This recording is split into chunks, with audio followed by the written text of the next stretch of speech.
Hello friends, എല്ലാവർക്കും computer and mobile ടിപ്സിൻ്റെ പുതിയൊരു അധ്യായത്തിലേക്ക് സ്വാഗതം. ഇന്നത്തെ വീഡിയോയിൽ ഞാൻ നിങ്ങൾക്കൊരു ആൻഡ്രോയിഡ് ആപ്ലിക്കേഷനാണ് പരിചയപ്പെടുത്തുന്നത്.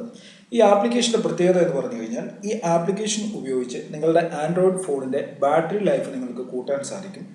അതേപോലെ തന്നെ നിങ്ങൾ ഉപയോഗിക്കാത്ത സമയത്ത് നിങ്ങളുടെ ഫോണിൻ്റെ ബാക്ക്ഗ്രൗണ്ടിൽ വർക്ക് ചെയ്യുന്ന ആപ്ലിക്കേഷനുകൾ നിങ്ങൾക്ക് ഹൈബ്രിനേറ്റ് ചെയ്യാൻ സാധിക്കും. അതേപോലെ ഫോണിൻ്റെ റാം ഫ്രീ ആക്കാൻ സാധിക്കും. നമ്മൾ ഉപയോഗിക്കാത്ത സമയത്ത് ബാക്ക്ഗ്രൗണ്ടിൽ വർക്ക് ചെയ്യുന്ന ചില ആപ്ലിക്കേഷനുകൾ നമ്മളുടെ മൊബൈൽ ഡേറ്റ കൺസ്യൂം ചെയ്യും. അത് നമുക്ക് കുറയ്ക്കാൻ സാധിക്കും. തുടങ്ങിയ 4 കാര്യങ്ങൾ ഈ ആപ്ലിക്കേഷൻ യൂസ് ചെയ്യുന്നതിലൂടെ നിങ്ങൾക്ക് ആൻഡ്രോയിഡ് ഫോണിൽ ലഭിക്കും. ഈ ആപ്ലിക്കേഷൻ എങ്ങനെയാണ് ഡൗൺലോഡ് ചെയ്യുന്നതെന്ന് ഞാൻ നിങ്ങൾക്ക് കാണിച്ചു തരാം. ഇത് പ്ലേ സ്റ്റോറിൽ ലഭിക്കുന്ന ഒരു ആപ്ലിക്കേഷനാണ്. ഞാനിവിടെ നിന്നും പ്ലേ സ്റ്റോർ ഓപ്പൺ ആക്കുകയാണ്. പ്ലേ സ്റ്റോർ ഓപ്പൺ ആക്കിയതിനു ശേഷം പ്ലേ സ്റ്റോറിൽ നിങ്ങൾ ഗ്രീനിഫൈ എന്ന് സെർച്ച് ചെയ്യുക. ഗ്രീനിഫൈ എന്ന് സെർച്ച് ചെയ്യുമ്പോൾ നിങ്ങൾക്ക് ഇങ്ങനെ ഒരു റിസൾട്ട് ആയിരിക്കും ലഭിക്കുന്നത്. അതിനുശേഷം ഈ ആപ്ലിക്കേഷൻ ഇവിടെ നിന്നും ഇൻസ്റ്റാൾ ചെയ്യണം. ഞാൻ ഈ ആപ്ലിക്കേഷൻ ഓൾറെഡി ഇൻസ്റ്റാൾ ചെയ്തിട്ടുണ്ട്. നല്ലൊരു ആപ്ലിക്കേഷനാണ്. 5 മില്യൺ ഡൗൺലോഡ്സ് ഉള്ള ആപ്ലിക്കേഷനാണ്. ഏകദേശം 2 ലക്ഷത്തിൽ കൂടുതൽ ആളുകൾ ഇതിന് റിവ്യൂ കൊടുത്തിട്ടുണ്ട്. 4.4 ആണ് ഇതിൻ്റെ റിവ്യൂ വന്നിരിക്കുന്നത്. വളരെ നല്ല ആപ്ലിക്കേഷനാണ്.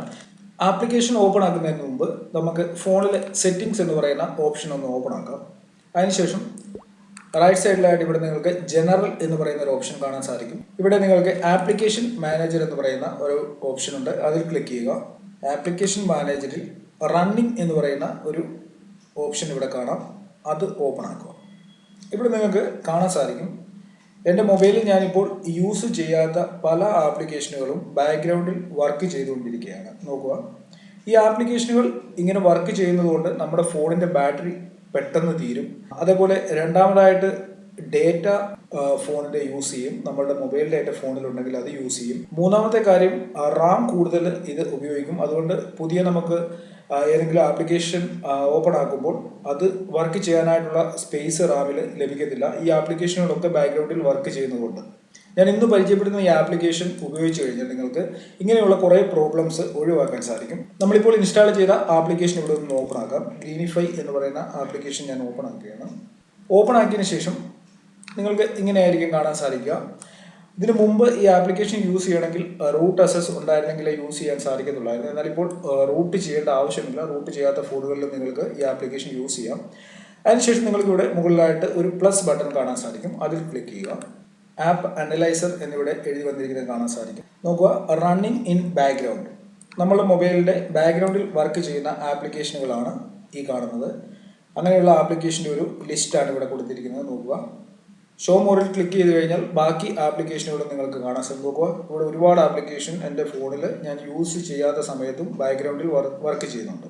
ഞാനിവിടെ നിങ്ങൾക്ക് ഒരു ആപ്ലിക്കേഷൻ ക്ലോസ് ചെയ്ത് കാണിച്ചു തരാം. എങ്ങനെയാണ് ഹൈബ്രിനേറ്റ് ചെയ്യുന്നതെന്ന് കാണിച്ചു തരാം. ഞാനിവിടെ നിന്നും IMO എന്ന് പറയുന്ന ഈ ആപ്ലിക്കേഷൻ ക്ലിക്ക് ചെയ്യുകയാണ്. നിങ്ങൾക്ക് ഹൈബ്രിനേറ്റ് ചെയ്യേണ്ട ആപ്ലിക്കേഷനുകൾ നോക്കുക.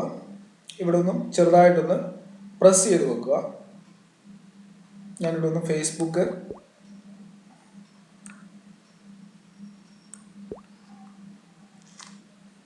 ഒന്ന് രണ്ട് ആപ്ലിക്കേഷനുകൾ ഞാനിവിടെ നിന്നും സെലക്ട് ചെയ്യുകയാണ്. MX പ്ലെയർ ഇതിൽ നിന്ന് പ്രസ് ചെയ്ത് വെച്ച് കഴിഞ്ഞാൽ ഇത് സെലക്ട് ആവും. 3-4 ആപ്ലിക്കേഷനിലൂടെ സെലക്ട് ആയിട്ടുണ്ട്. അതിനുശേഷം നമുക്ക് സെറ്റിംഗ്സ് ഒന്ന് ഓപ്പൺ ആക്കി നോക്കാം. ഞാനിവിടെ സെറ്റിംഗ്സ് ഓപ്പൺ ആക്കി. സെറ്റിംഗ്സിൽ നോക്കുക, നമ്മളിപ്പോൾ സെലക്ട് ചെയ്ത ആപ്ലിക്കേഷനുകൾ ഇവിടെ കാണാൻ സാധിക്കും. നോക്കുക, ഫേസ്ബുക്ക് ഇവിടെ ബാക്ക്ഗ്രൗണ്ടിൽ വർക്ക് ചെയ്യുന്നുണ്ട്. അതേപോലെ IMO വർക്ക് ചെയ്യുന്നുണ്ട്. നമ്മളിപ്പോൾ സെലക്ട് ചെയ്തതാണ് ഗ്രീനിഫൈ എന്ന് പറയുന്ന ആപ്ലിക്കേഷനുകൾ. ബാക്ക്ഗ്രൗണ്ടിൽ വർക്ക് ചെയ്യുന്ന ആപ്ലിക്കേഷനുകൾ നമ്മൾ സെലക്ട് ചെയ്ത ആപ്ലിക്കേഷനുകളാണ്. വീണ്ടും നമുക്ക് ഗ്രീനിഫൈ ഒന്ന് ഓപ്പൺ ആക്കാം. ഞാനിവിടെ ഗ്രീനിഫൈ എന്ന് പറയുന്ന ആപ്ലിക്കേഷൻ ഓപ്പൺ ആക്കി. അതിനുശേഷം നമ്മളിവിടെ സെലക്ട് ചെയ്ത ആപ്ലിക്കേഷനുകൾ ഒന്നുകൂടെ ഒന്ന് സെലക്ട് ചെയ്യാം. നോക്കുക, ഞാനിവിടെ ഒന്നുകൂടെ സെലക്ട് ചെയ്യുകയാണ്. ഫേസ്ബുക്ക് സെലക്ട് ചെയ്തു. അതിനുശേഷം IMO സെലക്ട് ചെയ്യുകയാണ്. IMO സെലക്ട് ചെയ്തു. അതിനുശേഷം ഇവിടെ നിങ്ങൾക്കൊരു ടിക്ക് മാർക്ക് കാണാൻ സാധിക്കും. അതിൽ ക്ലിക്ക് ചെയ്യുക. Pending manual hibernation. നോക്കുക, ഇവിടെ ഹൈബ്രിനേറ്റ് ചെയ്യാനായിട്ടുള്ള ഓപ്ഷൻ ഇവിടെ പെൻഡിങ് ആണെന്നാണ് കാണിക്കുന്നത്. ഹൈബ്രിനേറ്റ് ചെയ്യുക എന്ന് പറഞ്ഞു കഴിഞ്ഞാൽ നമുക്ക് ആവശ്യമുള്ളപ്പോൾ നമ്മൾ ആപ്ലിക്കേഷനെ ക്ലിക്ക് ചെയ്യുമ്പോൾ മാത്രം നമ്മുടെ ആപ്ലിക്കേഷനുകൾ വർക്ക് ചെയ്യും. അല്ലാത്ത സമയത്ത് ആപ്ലിക്കേഷനുകൾ ബാക്ക്ഗ്രൗണ്ടിൽ വർക്ക് ചെയ്യത്തില്ല. അതാണ് ഹൈബ്രിനേറ്റ് ചെയ്യുക എന്ന് പറയുന്നതിലൂടെ ഉദ്ദേശിക്കുന്നത്. നോക്കുക, ഞാനിവിടെ ഒന്നും ഈ കാണുന്ന ഇസർട്ടിൽ ക്ലിക്ക് ചെയ്യുകയാണ്. ഇപ്പോൾ ഇവിടെ സെറ്റിംഗ്സിൽ ഒരു മാറ്റം വരുത്താനായിട്ടാണ് പറയുന്നത്. ഞാനതിൽ ക്ലിക്ക് ചെയ്യുകയാണ്. സെറ്റിംഗ്സിൽ ക്ലിക്ക് ചെയ്തു. അതിനുശേഷം അക്സസിബിലിറ്റി എന്ന് പറയുന്ന ഒരു സെറ്റിംഗ് ആണ് ഇവിടെ ഓപ്പൺ ആയത്. അതിനുശേഷം ഇവിടെ നിന്നും നമുക്ക് ഗ്രീനിഫൈ എന്ന് പറയുന്ന ആപ്ലിക്കേഷൻ സെറ്റിംഗ്സിൽ നിന്നും എനേബിൾ ചെയ്യണം. നോക്കുക, ഇവിടെ നിന്നും ഗ്രീനിഫൈ എന്ന് പറയുന്ന ആപ്ലിക്കേഷൻ ഇപ്പോൾ എനേബിൾ ആയിട്ടുണ്ട്. ഇനി നമുക്ക് മാനുവലായിട്ട് ഓരോ ആപ്ലിക്കേഷനായിട്ട് ഹൈബ്രിനേറ്റ് ചെയ്യേണ്ട കാര്യമില്ല. ഈ കാണുന്ന ബട്ടണിൽ ക്ലിക്ക് ചെയ്ത് കഴിഞ്ഞാൽ ഈ ആപ്ലിക്കേഷനുകൾ എല്ലാം തന്നെ ഹൈബ്രിനേറ്റ് ആകുന്നതാണ്. നമ്മൾ 2 ആപ്ലിക്കേഷൻ സെലക്ട് ചെയ്തു, അത് രണ്ടും ഇപ്പോൾ ഹൈബ്രിനേറ്റഡ് എന്ന് എഴുതി കാണിച്ചിരിക്കുന്നത് കാണാൻ സാധിക്കും. രണ്ടും ഇപ്പോൾ ഹൈബ്രിനേറ്റ് ആയിട്ടുണ്ട്. ഇങ്ങനെ മറ്റ് ആപ്ലിക്കേഷനുകളും ബാക്ക്ഗ്രൗണ്ടിൽ നിന്ന് നമുക്ക് മാറ്റാൻ സാധിക്കും. ഇനി നമുക്ക് സെറ്റിംഗ്സ് ഒന്നുകൂടി ഒന്ന് ഓപ്പൺ ആക്കി നോക്കാം. റണ്ണിങ് ആപ്ലിക്കേഷനിൽ നോക്കുക. ഇവിടെ ഫേസ്ബുക്കും IMO ഒന്നും ഇപ്പോൾ ഇവിടെ കാണാനില്ല. ആ ആപ്ലിക്കേഷനുകളൊക്കെ ഓട്ടോമാറ്റിക്കായിട്ട് ക്ലോസ് ആയി. ഹൈബ്രിനേറ്റ് ചെയ്തതിലൂടെ ബാക്ക്ഗ്രൗണ്ടിൽ നിന്നും ആപ്ലിക്കേഷൻ മാറിയിരിക്കുന്നത് കാണാൻ സാധിക്കും. ഒരു കാര്യം പ്രത്യേകം ശ്രദ്ധിക്കുക, നമ്മൾ ഏറ്റവും കൂടുതൽ ഉപയോഗിക്കുന്ന ആപ്ലിക്കേഷനുകളുണ്ടല്ലോ, വാട്സപ്പ്, ഫേസ്ബുക്ക് തുടങ്ങിയ ആപ്ലിക്കേഷനുകൾ ഹൈബ്രിനേറ്റ് ചെയ്യാതിരിക്കുന്നതായിരിക്കും നല്ലത്. കാരണം അങ്ങനെയുള്ള ആപ്ലിക്കേഷനുകൾ ഹൈബ്രിനേറ്റ് ചെയ്ത് കഴിഞ്ഞാൽ പിന്നെ നമുക്ക് അതിൽ നിന്നുള്ള നോട്ടിഫിക്കേഷൻ ഒന്നും ലഭിക്കത്തില്ല. വീണ്ടും നമ്മളത് എപ്പം ആപ്ലിക്കേഷനിൽ ക്ലിക്ക് ചെയ്ത് ഓപ്പൺ ആക്കുന്നില്ല അന്നേരം വരെ നമുക്ക് നോട്ടിഫിക്കേഷനുകളൊന്നും ലഭിക്കത്തില്ല. അതുകൊണ്ട് നമ്മൾ ഏറ്റവും കൂടുതൽ യൂസ് ചെയ്യുന്ന ആപ്ലിക്കേഷനുകൾ ഹൈബ്രിനേറ്റ് ചെയ്യാതെ ഇരിക്കുന്നതായിരിക്കും നല്ലത്. ഇനി നിങ്ങൾക്ക് ഞാൻ മറ്റൊരു കാര്യം കൂടെ പറഞ്ഞു തരാം. വീണ്ടും ഞാൻ ഗ്രീനിഫൈ എന്ന് പറയുന്ന ആപ്ലിക്കേഷൻ ഓപ്പൺ ആക്കിയാണ്. ഇനി നമുക്ക് ഇതിൽ മറ്റൊരു സെറ്റിംഗ്സ് ആണ്. ഈ കാണുന്ന 3 ഡോട്ടുകൾ നിങ്ങൾക്ക് ഇവിടെ കാണാൻ സാധിക്കും. അതിൽ ക്ലിക്ക് ചെയ്യുക. ക്രിയേറ്റ് ഹൈബ്രിനേറ്റ് ഷോർട്ട് കട്ട് എന്ന് പറയുന്ന ഒരു ഓപ്ഷൻ ഉണ്ട്, അത് ക്ലിക്ക് ചെയ്യുക. അതിനുശേഷം നിങ്ങൾക്ക് ഇവിടെ കാണാൻ സാധിക്കും ചൂസ് ആൻ ആക്ഷൻ. നമുക്ക് ഇവിടെ നിന്നും ഏതെങ്കിലും ഒരെണ്ണം സെലക്ട് ചെയ്യണം. ഹൈബ്രിനേറ്റ് പ്ലസ് ലോക്ക് സ്ക്രീൻ, അതേപോലെ ഹൈബ്രിനേറ്റ് നൗ. 2 ഓപ്ഷനുകളാണ് ഇവിടെ കൊടുത്തിരിക്കുന്നത്. നിങ്ങൾക്ക് എത്ര ആപ്ലിക്കേഷനുകളാണോ ഹൈബ്രിനേറ്റ് ചെയ്യേണ്ടത് അത് സെലക്ട് ചെയ്യുക. അതിനുശേഷം ഇവിടെ നിങ്ങൾക്ക് 2 ഓപ്ഷൻ കാണാൻ സാധിക്കും. ഒരു ഷോർട്ട് കട്ട് ഗ്രീനിഫൈഡ് ക്രിയേറ്റ് ആവും. ആ ഷോർട്ട് കട്ടിൽ ക്ലിക്ക് ചെയ്ത് കഴിഞ്ഞാൽ നമ്മൾ സെലക്ട് ചെയ്ത എല്ലാ ആപ്ലിക്കേഷനുകളും ഓട്ടോമാറ്റിക്കായിട്ട് ബാക്ക്ഗ്രൗണ്ടിൽ നിന്ന് മാറി അതിന്റെ ബാക്ക്ഗ്രൗണ്ടിലുള്ള പ്രവർത്തനം സ്റ്റോപ്പ് ആവും.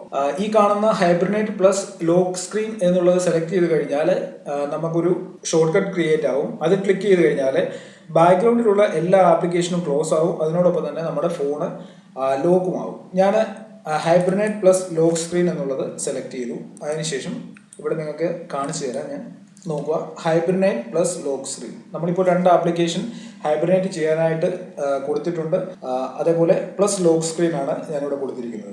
ഫോൺ ഉപയോഗിച്ച് കഴിഞ്ഞതിന് ശേഷം നമ്മൾ രാത്രി ഉറങ്ങാനോ മറ്റോ കിടക്കുന്ന സമയത്ത് നമ്മുടെ ഫോണ് നമ്മൾ ഉപയോഗിച്ചിട്ട് വെക്കുന്ന സമയത്ത് ഇതുപോലെ സെറ്റിംഗ്സ് ആക്കിയിട്ട് കഴിഞ്ഞാൽ ഹൈബ്രിനേറ്റ് പ്ലസ് ലോക്ക് സ്ക്രീൻ നമുക്ക് എപ്പോൾ ഫോൺ ലോക്ക് ചെയ്യണോ ആ സമയത്ത് നമ്മുടെ ഫോണിന്റെ ബാക്ക്ഗ്രൗണ്ടിലുള്ള എല്ലാ ആപ്ലിക്കേഷനുകളും ഈ ഒരു ബട്ടണിൽ ക്ലിക്ക് ചെയ്യുന്നതിലൂടെ തന്നെ സ്റ്റോപ്പ് ആകും. ഞാനിവിടെ നിങ്ങൾക്ക് കാണിച്ചു തരാം. ഞാൻ ഇതിൽ ക്ലിക്ക് ചെയ്യുകയാണ്. ഇവിടെ ആക്ടിവേറ്റ് ചെയ്യാനാണ് ഇത് ചോദിക്കുന്നത്. ഞാനിവിടെ നിന്ന് ആക്ടിവേറ്റ് എന്നുള്ളതിൽ ക്ലിക്ക് ചെയ്യുകയാണ്. നമുക്ക് ഇവിടെ ഫോൺ ലോക്ക് ആയിരിക്കുന്നത് കാണാൻ സാധിക്കും. അതിൻ്റെ പുറകിൽ വർക്ക് ചെയ്തുകൊണ്ടിരുന്ന നമ്മൾ സെലക്ട് ചെയ്ത ആപ്ലിക്കേഷനുകളും ഇപ്പോൾ ഹൈബ്രിനേറ്റ് ആയിട്ടുണ്ട്. അതിനോടൊപ്പം തന്നെ ഫോണിൻ്റെ സ്ക്രീനും ലോക്ക് ആയിട്ടുണ്ട്. എല്ലാവരും ഈ ആപ്ലിക്കേഷൻ ഒന്ന് ഡൗൺലോഡ് ചെയ്ത് യൂസ് ചെയ്ത് നോക്കുക. കാരണം ഇത് വളരെ ഉപകാരപ്രദമായിട്ടുള്ള ഒരു ആപ്ലിക്കേഷനാണ് ആൻഡ്രോയിഡ് യൂസേഴ്സിന് വേണ്ടി. ഇത് ഉപയോഗിക്കുന്നതിലൂടെ ബാറ്ററി നമുക്ക് ലാഭിക്കാൻ സാധിക്കും. കാരണം ഞാനിത് ഒരു 2 ആഴ്ച ഉപയോഗിച്ചതിന് ശേഷമാണ് ഞാൻ ഈ വീഡിയോ റെക്കോർഡ് ചെയ്യുന്നത്. എനിക്ക് നല്ല മാറ്റം തോന്നിയായിരുന്നു. ബാറ്ററി ബാക്കപ്പ് എനിക്ക് കുറച്ച് കൂടുതൽ ലഭിക്കുന്നതായിട്ട് തോന്നിയിട്ടുണ്ട്. ബാക്ക്ഗ്രൗണ്ടിലുള്ള എല്ലാ ആപ്ലിക്കേഷനുകളും ക്ലോസ് ചെയ്യാനും ഇതിലൂടെ സാധിക്കുന്നു. നല്ലൊരു ആപ്ലിക്കേഷനാണ്. നിങ്ങൾ എല്ലാവരും യൂസ് ചെയ്ത് നോക്കുക. നിങ്ങൾക്ക് തീർച്ചയായിട്ടും ഈ ആപ്ലിക്കേഷൻ ഇഷ്ടപ്പെടും. ഓക്കെ ഫ്രണ്ട്സ്, നിങ്ങൾക്ക് ഈ വീഡിയോ ഇഷ്ടപ്പെട്ടിട്ടുണ്ടെങ്കിൽ നിങ്ങളുടെ സുഹൃത്തുക്കൾക്ക് ഷെയർ ചെയ്യുക. അതിനോടൊപ്പം തന്നെ വീഡിയോസ് ഒക്കെ ലൈക്ക് ചെയ്യുക, ഷെയർ ചെയ്യുക. എന്തെങ്കിലും ഡൗട്ട്സ് ഉണ്ടെങ്കിൽ നിങ്ങൾക്ക് കമന്റ് ചെയ്യാൻ സാധിക്കും. ഞാൻ അതിനൊക്കെ റിപ്ലൈ തരാൻ ശ്രമിക്കുന്നതാണ്. അതേപോലെ നിങ്ങൾ എൻ്റെ ഫേസ്ബുക്ക് പേജ് ലൈക്ക് ചെയ്തിട്ടില്ലെങ്കിൽ എൻ്റെ ഫേസ്ബുക്ക് പേജിൻ്റെ ലിങ്ക് ഞാൻ ഈ വീഡിയോയുടെ ഡിസ്ക്രിപ്ഷനിൽ കൊടുക്കുന്നുണ്ട്. നിങ്ങൾക്ക് അവിടെ നിന്നും എൻ്റെ ഫേസ്ബുക്ക് പേജ് ലൈക്ക് ചെയ്യാൻ സാധിക്കും. ഓക്കെ ഫ്രണ്ട്സ്, ഇന്നത്തേക്ക് ഇത്രയേ ഉള്ളൂ. ഇതിലും നല്ലൊരു അറിവുമായി നമുക്ക് അടുത്ത വീഡിയോയിൽ കാണാം.